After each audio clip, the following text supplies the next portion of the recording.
Hello. What's happening? That music's kind of infectious. I was kind of grooving there for a minute. I was grooving on it too. Put us back on hold, Marcel.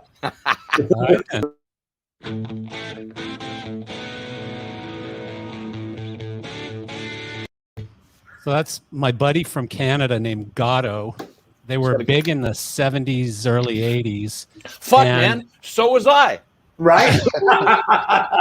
And the song is about a 16-year-old groupie, so it's not very politically correct these days. So that's why I cut it off before the lyrics start, because the first line is something about Sweet 16. So isn't that illegal? Now I'm in trouble. Yeah. Nothing that's new. True. That's a good point. So how you guys doing? I haven't seen you in forever, a while. Everybody's busy now. I don't get to talk to anybody anymore. Everybody used to have so much time for Zoom calls and stuff. Ben's too busy to even make it. Yeah, Ben couldn't even get here. What's working? What's Ben up to? Selling stuff. Yeah, good for him. I guess. Yeah, hope so. Yeah, I'm so there was about a year and a half of busy doing nothing, planning nothing, replanning, planning.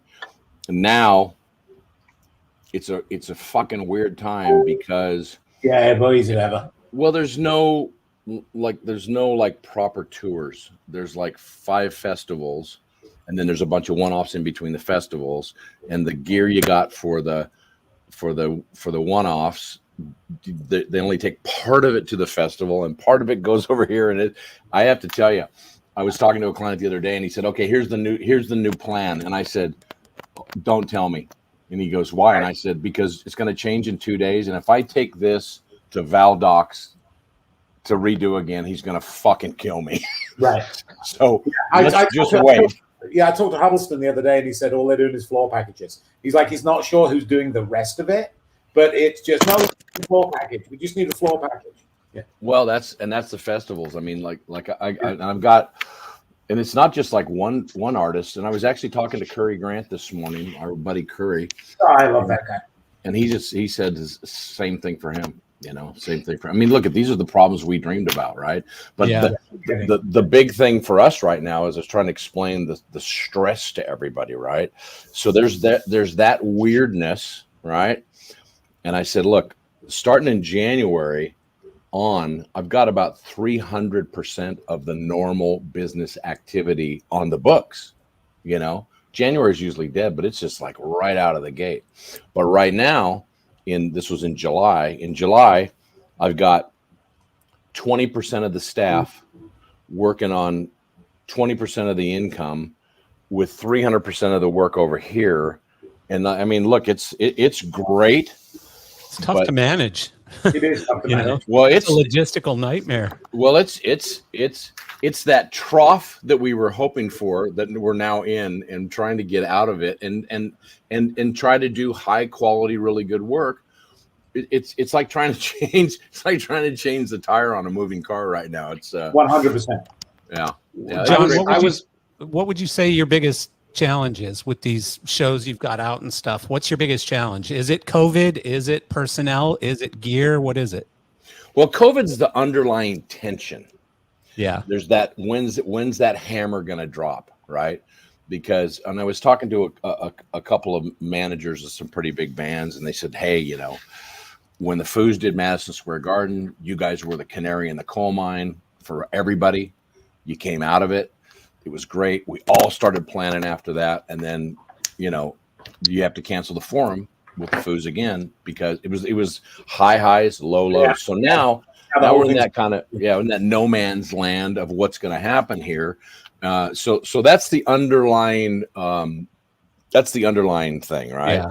And then on top of that, nothing's normal as far as what they're going to do, and the exact opposite of what I had hoped for, much to Eric's dismay, was use what's on the shelf. Everybody wants the new shit. Yeah. And Funny, isn't it? And no problem buying it. Where is it? Well, it's about 500. It's about 500 yards offshore in a container ship, and it's supposed to be in about a week or two. Like, I flew out of LA the other day, and it is a sea of container ships lined up. Absolutely. I saw the same thing last week as well. I was in LA for a day. Our freight forwarder sent us a heat map of all of our containers that are out in the port. Yeah. Like, okay, yeah, you got 3 containers on this ship. You got 2 containers on this ship. And like, they don't know when one's going to get in, or you're right next to the toilet paper container, and it's right. Yeah, that's crazy. The dependence on China is really kind of it's staggering.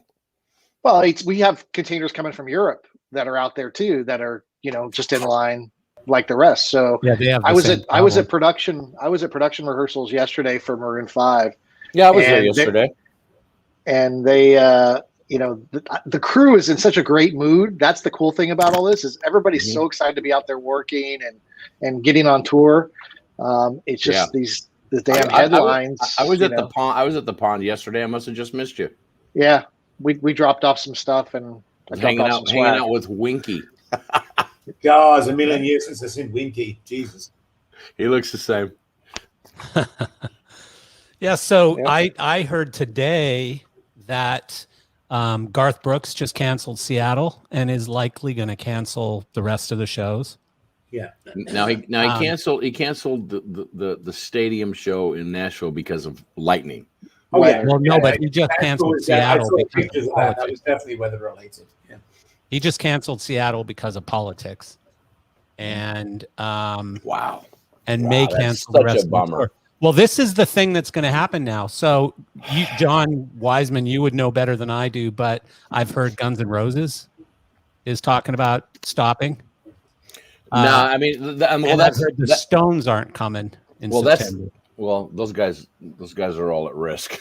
So yeah, that's what I said first off. It's that underlying, nobody wants to be the bad guy. Nobody wants to be looked at as doing this evil thing, going out and putting 100,000 people together in a stadium or whatever, right? Well, then why didn't they cancel Lollapalooza?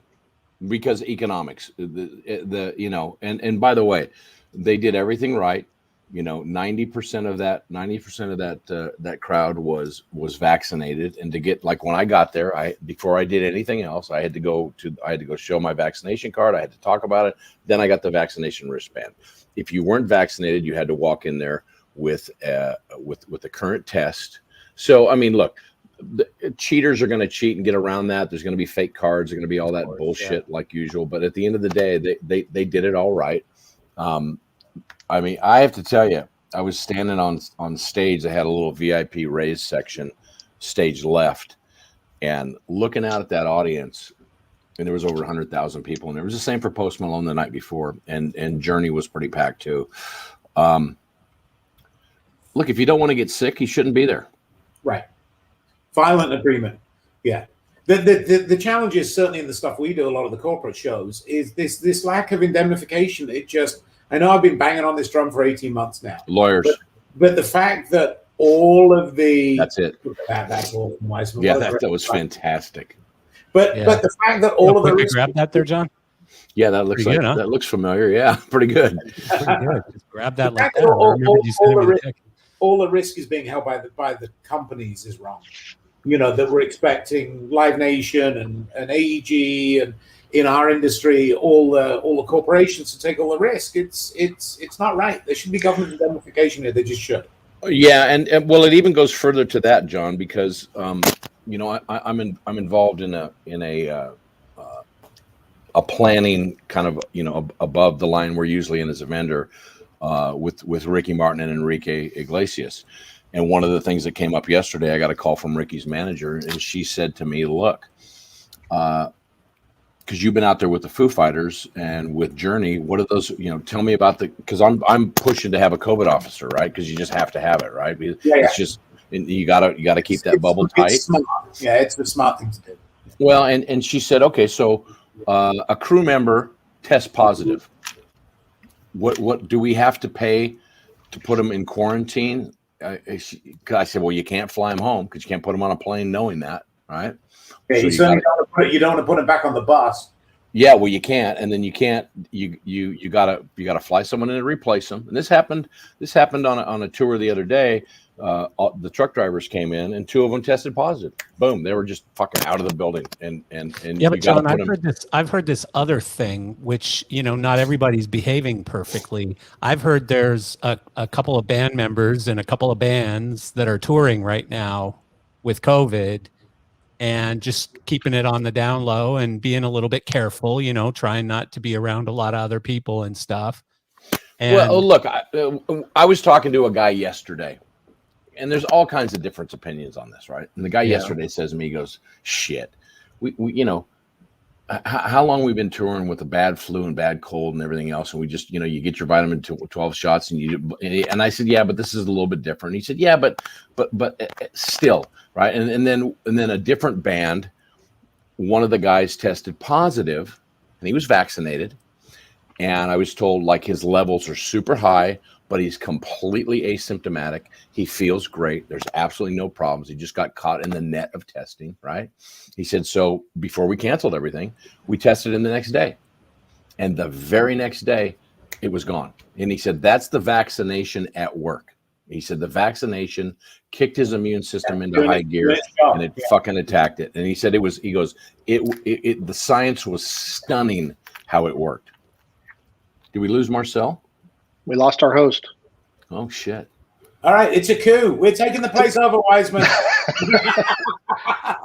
We're storming the venue. FedEx was at my door. Okay. Oh, I thought Wiseman had staged a coup. We're taking the channel over. No, see, here's the problem. I like wine, and when FedEx delivers wine, they won't leave it unless you sign for it. Yeah, I'm right with you. Required. But the funny thing is, they would have, like last year, they let my 16-year-old kid sign for it. No problem. Yeah, I had to do that. Somebody needed to sign. My dealer, I had to meet my dealer at the door too. I get it. Yeah. Back in the day, I had to sign for it. Funny. Yeah. So, I mean, have you heard anything about Guns N' Roses? No, not a word. I can find out real quick though. Let me. And the stuff on the Stones is still on the boat. I mean, I had dinner with one of their crew last night, and they were like, "No, we're still." I mean, unless this changed today, Marcel, they were like, yeah, I heard it today. In that direction. I heard it today from somebody who I think would know, but who knows? I mean, it's just all the risk and all the uncertainty. It's to Wiseman's point. It's a baseline of tension that that it's like being on the Corona coaster. That one day it's really great and everything's great, and the next day, like today, I imagine it would be like it's a little dramatic, but like a minefield. No, Wiseman, you being a little dramatic, say this. It was like a fucking minefield. It's like, okay, I'm good now. Should I just stand right here, or should I just keep marching on? Yeah. And no, but I've heard it's more politically charged. It's more like, we don't want to be looked at as the bad guys. We don't want the world to turn on us. Obama canceled his birthday party today. Oh, did he really? Yeah. Well, first of all, it went from 700 guests to 400 guests to now family and close friends. And so, 700 family and close friends. Yeah, exactly. Yeah. Well, I mean, that was a pretty bad call considering everything that's going on. Totally toned down. Yeah. I loved it. It's like, okay, live your life. I agree, but you're Obama. You're supposed to be like this, this guy that everyone loves and always does the right things. Everyone. Not everyone. Half of us probably. Yeah. No comment. Well, we saw the headline of the New York Auto Show, right, John? You shared that with us. Yeah. That's a bad one. And then the LA Auto Show is probably going to go right behind it, right? Well, I think the challenge is, and again, did I mention my soapbox about indemnification for the clients? They're like, well, shit. Now we spent all this money. We get everybody back to work. We build new stands. We do all this stuff. We spend all the money on load-ins. Understandably, most of them are going to do, and to praise them, most of them are going to do the right thing and pay people and do that. And then they're like, we just spent $2 million and we got absolutely nothing. But John, Why would we invest? The indemnification doesn't even enter the picture when the city, like a New York or an LA, says you can't do this. True. Yeah, but I mean, I'm sure more will be revealed. But I think this is everybody saying the abundance of caution, abundance of caution. I don't think the city. My understanding is not that the city said you can't do it, but the city said you're doing this at your own risk. Okay. And that's my understanding. I could be completely wrong. But that's the challenge with the promoters. Nobody's stopping promoters doing shows, but nobody's got their backs. I mean, Live Nation, AEG, all they're hanging out there. They're totally hanging out there, and they're all for-profit businesses, granted, but they're for-profit businesses that a lot of people, including the 4 people on my screen, count on for our work, at least to one extent or another. Absolutely. So, Deuce posted a great thing after the Journey warm-up show at the Aragon in Chicago, where he listed everybody that was working that night because of the Journey show, from the band to the ticket takers, the people that were stacking the chairs, and all of the stuff. I was there. Was that the one where everybody was bitching because the lighting director was last? Yeah, there was Deuce that did it himself. He was the lighting director. It's like, that's funny. They're like, yeah, typical. The lighting guys are always last. No, that's Evan being a nice guy, and he got vilified for it. But Deuce is a good guy. He's a really good guy. But there's 100 and some people that just immediately related. Not all the people that get a boost, because people come and buy get a beer at their restaurant and at their bar or whatever on the way, or the people that are selling massively overpriced parking or that stuff. It's a lot of people, but ultimately, the top of that is a promoter who's sticking his neck and saying, "We're going to do a show." I tell you, I saw an Instagram post, and it was on a conservative kind of blog thing, and it was laughing and making fun of the Foo Fighters having to cancel the Forum show. And I don't usually engage in those things, and I just jumped in. I said, "Listen here, motherfucker. How do you take joy in this when you've got roadies, caterers, ticket takers, ushers, truck drivers?" I said, "How the fuck can you think this is funny?" Yeah, I wanted to fight. Did you get a response? No, fuck no. These no. Yeah. But it really, like John just said, it really made me angry that it's not just the band up there doing their thing. There's hundreds. And what if they canceled Lollapalooza? Now we got Bottle Rock coming up here in about a month, and I don't know what's going on. Bonnaroo too is coming up. Yeah, I'll be at Bonnaroo and I'll be at Bottle Rock. And so what's going on in Europe, guys? Does anybody know what's happening over there? Because they've seem to have taken it harder than we have. Yeah, no live events allowed in Germany. So not a lot going on over there. There's just not a lot. UK. What happened with like Reading and Leeds and all those other ones? Yeah, it all died. It's all gone. Yeah. Yeah. Wow, 2 years of that shit. Crazy, right? Absolutely crazy. Well, and here's the other thing. Like, am I the only one who feels like all this stuff that's going like this right now in about 4 weeks is going to be nosediving? All these numbers are going to nosedive again, because this is just how this thing works. A bunch of people get it. Now there's nobody else to infect, so it goes down again. Yeah, and then we'll all come back out blinking from under our stones again, and it'll go back up again, and and then everybody will rebook all these. Hopefully, sawtooth town is what's happening. And look, I'm not a scientist by a long shot. It's true. It's true. I'm a doctor, not a scientist. Yeah, right. Yeah. And so, play one on TV. Yeah, exactly.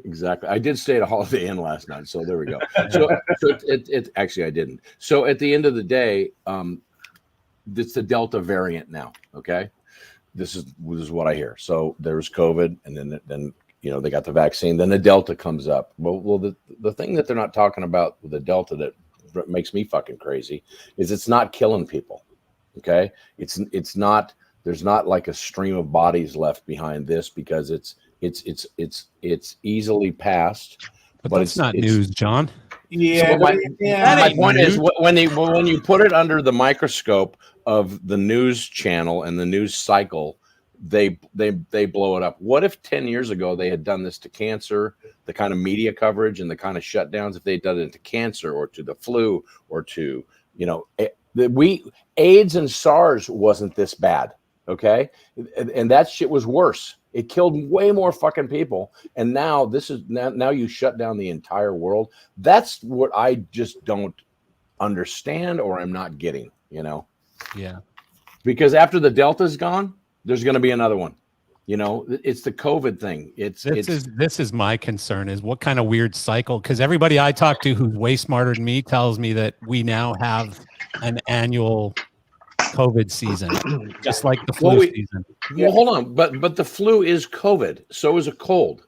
It's just a different strain, and so that's if go find an old like Robitussin bottle from 15 years ago, and it'll say COVID on there. Okay, it actually says it before we even knew what it was, before it became a commonplace word. That's why it has a number after it, because it's one of many. Exactly. Yeah. So, the good news is, like, I know a bunch of people who are getting it now with vaccinations, and it's nothing. They either have no symptoms at all, or they have like, a little bit of a fever and a headache. I mean, I don't know of anyone who's getting really sick who's getting COVID with a vaccine, because apparently the vaccine doesn't stop this. And nobody ever said it would. It's not what vaccines do. Yeah. Just in from Guns N' Roses. Everything's good. No issues. We're moving forward. Okay, good. Yeah, and the elation on tour is moving forward. Thank God, Eric. Well, that's good. So you can rest at ease there. There would be a lot of disappointed people if you didn't do that. Eric, are you doing LDI or no? I know I asked you this before, but I can't remember. Way to put a guy on the spot. So I have a question for you guys. If LDI mandated masks, you think it's still worth doing? No. By then, I don't think they will mandate masks. I mean, I think if it happened tomorrow, they'd mandate masks, but... Well, it's Nevada. It's Nevada where I happen to live, and they follow California a little too closely. So they have a lot of California goes there every weekend. So yeah, well they had a exactly, but they had a mask mandate go in. I think it was last Friday, which was about like 2 or 3 days after California, which is shocking to me. If it's an emergency and people are dying, why do you put out like a 72-hour notice? Hey, we're going to get around to this. That doesn't make any sense, but none of it does. Yeah. So we had a meeting about it yesterday internally, and we are planning booth space for LDI, scaled back, but we want to be there. That's everyone. I think everyone will be scaled back, but it's going to look like, what was that show with the 5-foot high booths all the way across? What was that show called? There won't be a lot of rigging. Was that a arts and crafts show? No, NSCA was the Sound Contractors Association. And it was the whole, you couldn't have more than a 10 by 10 booth. Everyone had a 10 by 10 booth, and it couldn't be more than 5 feet high. So you could see across the entire show floor. It was crazy. It was crazy. But it was a nice show to do because it was so cheap. Yeah, it's not going to be like that, but it's going to the floor plan for LDI is not even half of what it normally is. Yeah. Oh, really? Yeah. God, that's a shame, man. I you know what? It was getting a little big anyway. But you still hate to see that, because that's somebody's once a year shot, 100%. Yeah.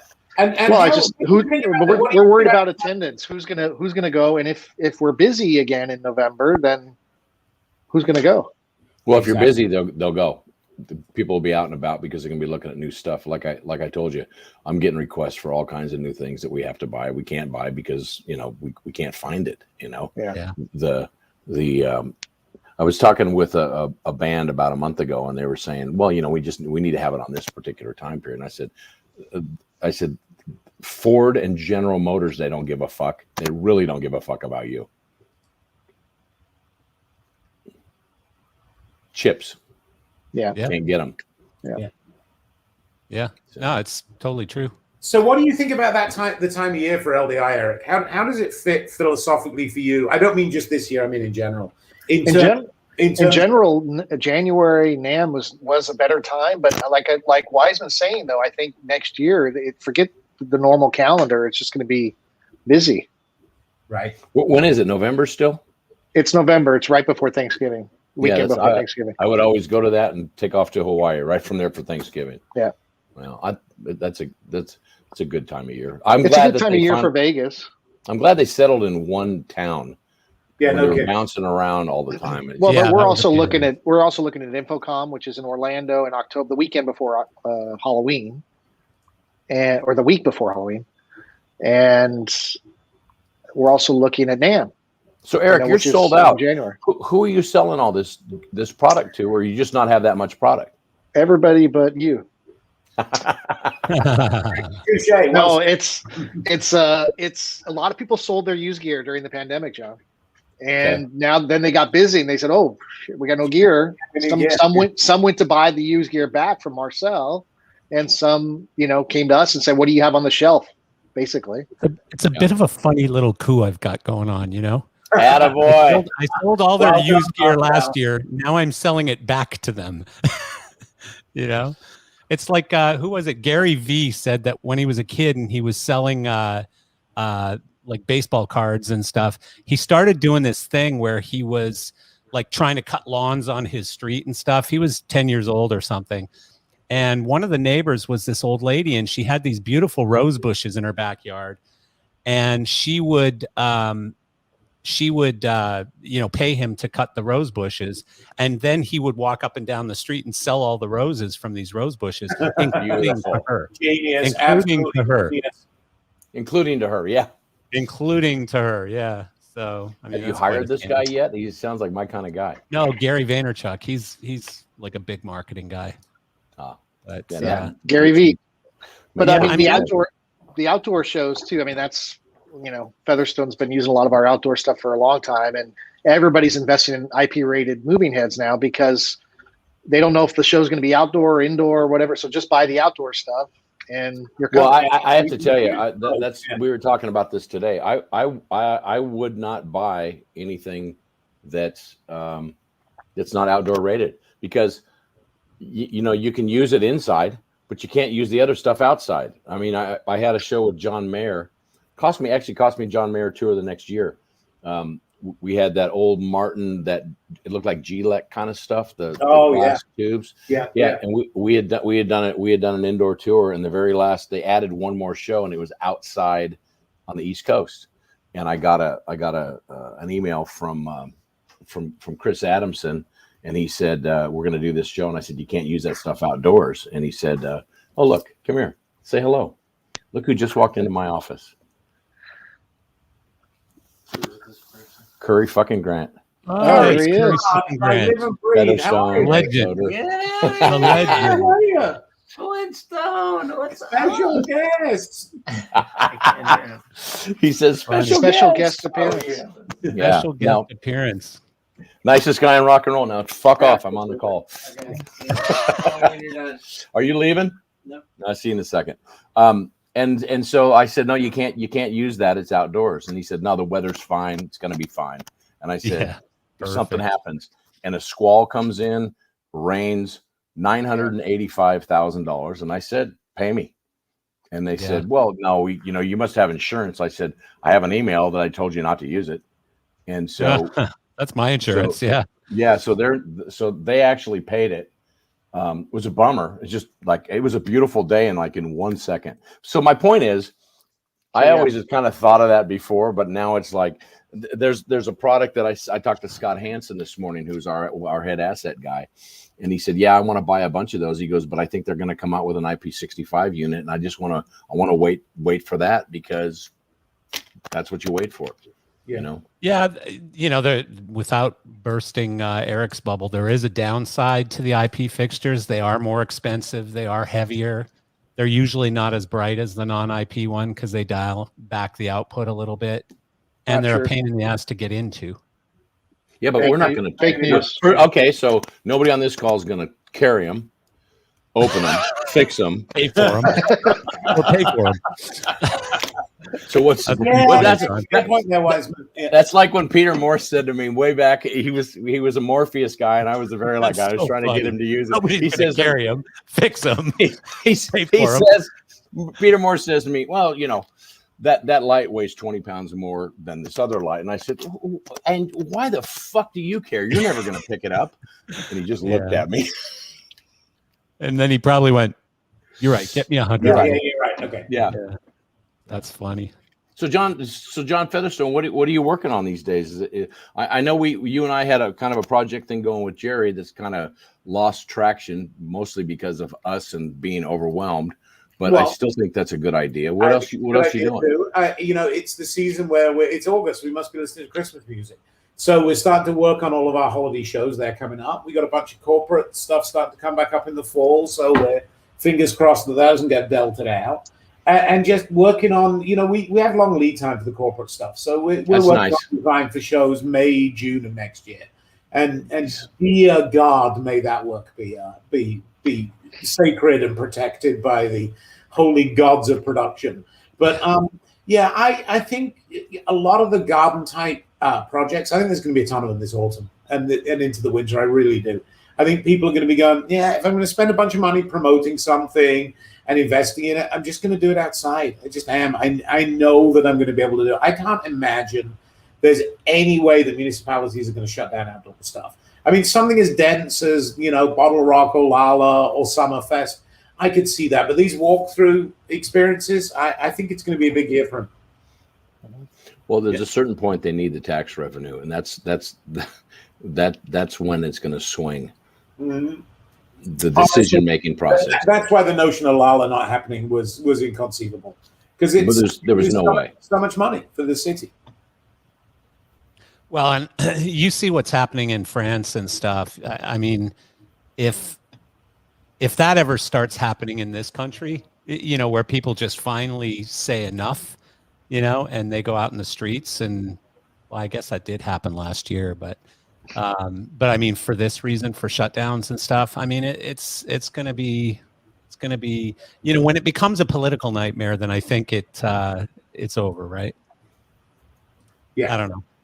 Yeah, and I think there's little appetite for more shutdowns, regardless of. I mean, we could argue all afternoon about the various merits of the public health stuff, and guess what? None of us are experts. Well, Jen Psaki, the Biden spokeswoman, yesterday said there are no shutdowns planned. We have been through the worst of this, and we've learned a lot from last year, and we're not doing that again. And when she said that, I was shocked to hear it and overjoyed, because that's coming from the top. Are you sure she said that? I heard it myself. Like a meme that somebody else put words in her mouth? No. It was like a sock puppet. Well, she did look a little bit like that. No, but you can go on the inner Google machine and find it. It was her press conference yesterday. Yeah, I was like, really? Someone basically said to her, you got to put this out there because nobody knows what's going on and everyone's scared to death. And you need to put out a message of either we're shutting it down or we're not. And the fact that you reference, hey, we've learned a lot from what happened last year and we're not doing that again. We don't feel the need to do that again. We're going to take precautions and we're going to do things, and it's got to be on a little bit of a local level, but we have no plans to shut this down again. We can't. The economy can't survive it. She said that yesterday. Yeah, thank God. Yeah, no. I was kind of shocked, actually. When do you guys see world tours coming back? A year? More than a year? I got stuff in Australia in January that I'm suspect of. Yeah. I was glad to get this message back from Guns that they're going all good. Yeah, for now. I think it'll be largely next year. I mean, you have a better finger on that than I do, Wiseman. We got a couple of tours that are talking about kicking off in Europe spring of next year, and then the States after that. Yeah, it's it's going to be a while. Yeah, I'd be surprised actually if it's spring. Like I just think it's going to take a while. They haven't even opened up over there in most countries. It's like they're still. Australia's like got helicopters yelling at people in parks. That's incredible. It's like you got to be shitting me. That's incredible what's going on. Yeah, no, I think it's going to be a while before we get to that point. Plus, just the logistics of getting a tour over to Europe. Unless you've got your own planes and stuff. I don't know. It's so hard to move freight right now. It really is. Yeah, trucks are pretty expensive too. The trucking quotes we're getting to just move stuff around is pretty spectacular. Well, it's like everything. It's bottom up. It's the same problem that we've had on projects finding labor. It's not people like us that have had to find something else to do.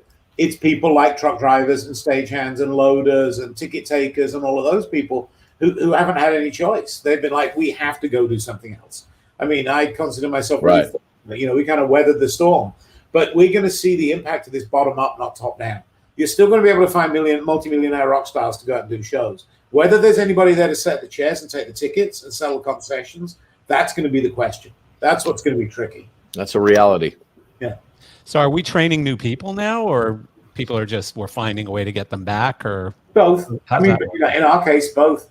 Really? Yeah. Same with us. We've actually started an initiative to reach out to communities that, I mean, let's face it, it's pretty much a white business, and so and it's that way not because I had a long talk with a friend of mine of color, and I said, look, it's not like I've been standing at the door saying no. They just haven't been coming to us, right? And we're open, and we really want to be a bigger part of making it available to everybody. So that means you got to put those signals out that, hey, you know, not only are we hiring, we want everybody across the board. We don't care, you know, what we care about is you have a work ethic and that you're honest and you really want to be a part of this, right? And so this is the time for us to kind of hedge our bets. I'm on the board of directors of a theater here that is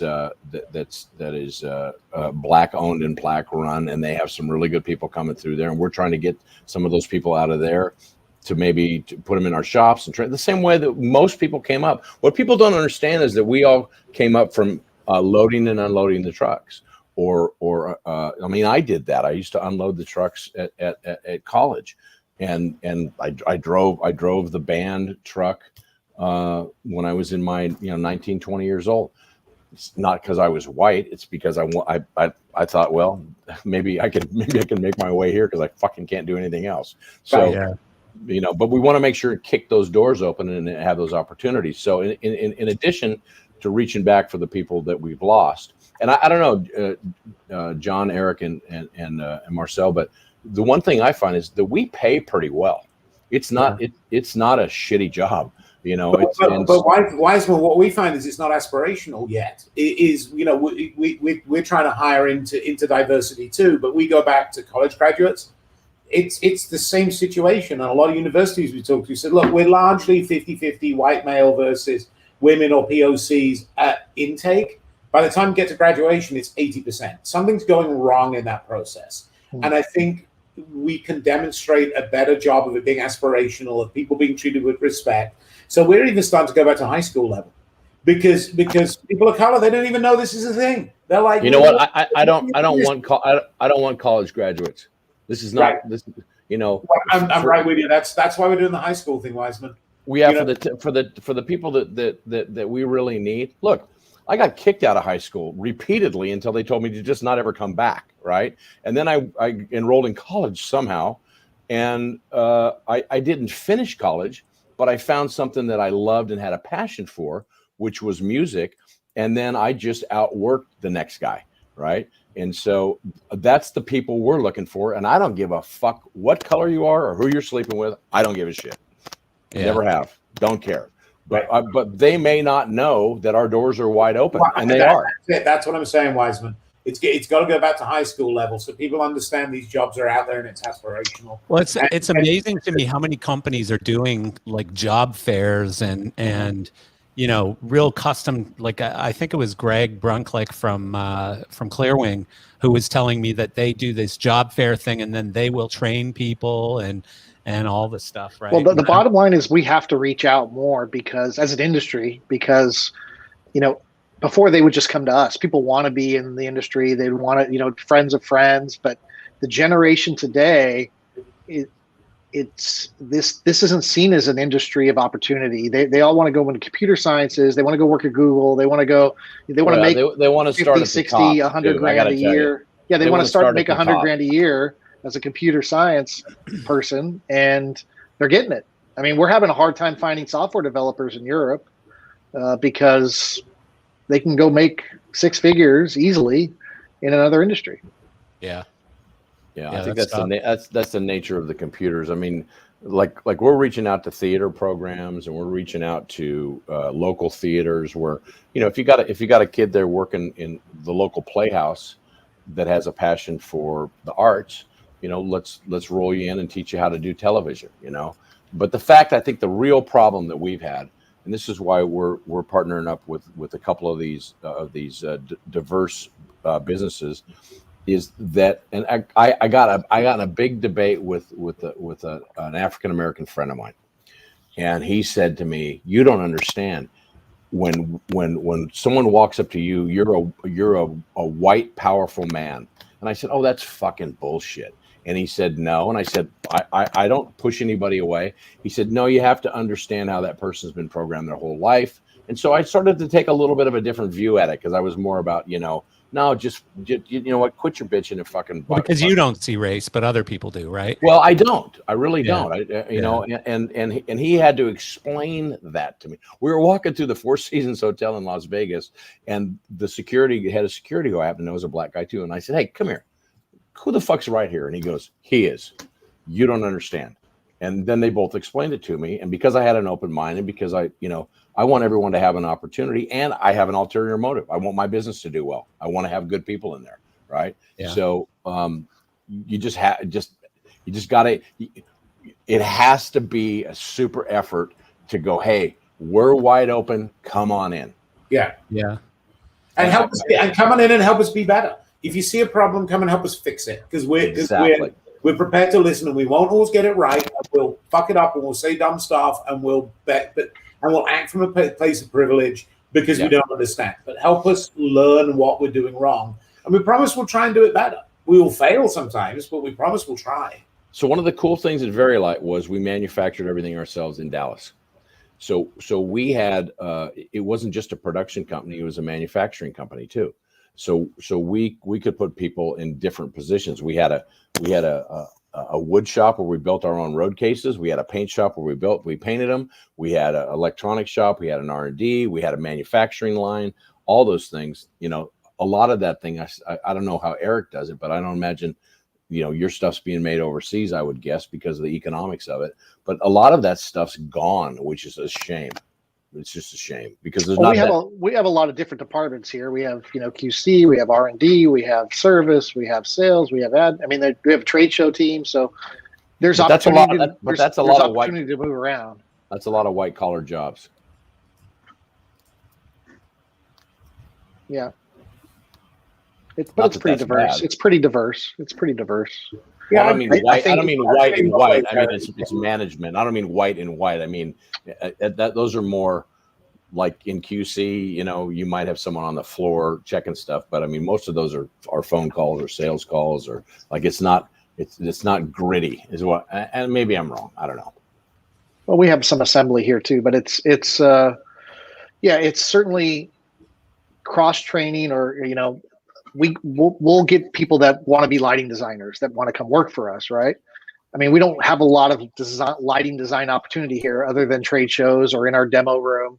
It's a great opportunity, though. Yeah, but they can get their hands on the product every day. They can, really get the experience of the product, and but that job role in our company has been a 2 or 3 year position. And then they go on to do lighting design or programming. Well, they can meet they meet the industry. They meet the industry. Yeah, exactly. Well, I always think of Tim Grievous. I mean, look at how far that took him for a long time when he was working for High End, and he knew how to work those LCD controllers better than anyone did. Yeah. And so he'd go out on tour with Howard, with Rush, or with whoever. Well, there's a lot of examples like that. I mean, there's Peter Moore. There's a lot of Mark Ranzini. There's so many that have started at manufacturers and then gone on into the industry. Yeah, well, that's how you got to get in the pool to swim, and that's an avenue to get in the pool. Well, you meet a lot of good people, that's for sure. Yes. A lot of designers are coming through the lighting companies and seeing new stuff. So, any closing thoughts, guys? Besides, we're fucked again. Pray. I don't really think we are. I don't think we are. Chickens. No, I don't think we are either. I think it's going to get really bumpy, and I think there's going to be a lot of stuff. I think there's going to be a lot of opportunity. Richard Branson says, in times of crisis, like times of opportunity. And That's I think right. we're going to see that again. And I think the people that are nimble, and to your point, Wiseman, that are prepared to work harder than anybody else, are going to stay busy. But we're going to have to get over. Let me rephrase that. I think it's beneficial for all of us to try to be aware of the mental health challenges of the way a cancellation feels. It feels like a gut punch, and it's just going to be present for like the next 6 months, maybe even a year. We're just going to all have to work and like lean into each other to go, okay, well, that went away, but there's other stuff. So just keep the faith and don't let it take you out of the knees, and just kind of learn to breathe through it. Go have a bike ride, go for a run, go play golf, go have a drink, do whatever is your mental health process. But don't let that stuff control you, because it's going to be doing this for a while, and just try and breathe through it and lean into each other. Look I think around we're going to see some cancellations, but not mass cancellations. I don't think we're going to see I think it's going to be cancellations, not a lockdown. I don't think that's going to happen again either. And I also say, look around the table, look at your loved ones, spend some time with them. We spend a lot of time away from home. There's a silver lining in here somewhere, right? Yeah, there is. Yeah. Even though, as Kathy said the other day, she said, if you never go away, how am I going to miss you? So, but find friends as well. I mean, I know we pop up periodically together on your on your webcast, Marcel. But what I like more than anything else is the group of us and Ben, and the way we lean into each other, and we got this WhatsApp group together, and we just help build each other up, and I love it, and share stuff that's funny. Well, sometimes you get a kick in the balls too when you say something stupid. Trust me, I've had a few of those. So yeah. No, good. I appreciate you guys spending the time. It's fun as always. John, I love you guys. Be safe. Yeah, absolutely. Yeah, stay safe. And hey, John Featherstone, I missed you in Chicago, buddy. I know. I just didn't want to be that guy, Wiseman. So I was. Well, you should have been that guy and gone to the spa with me, man. Come on. Oh, that I'd have dude. When you say that guy, you mean the one loading the truck? Wiseman in a towel. I'll walk across broken glass. Fuck yeah. I'll see you guys later. Stay well. See you, buddy. Be well, friend. Bye, guys.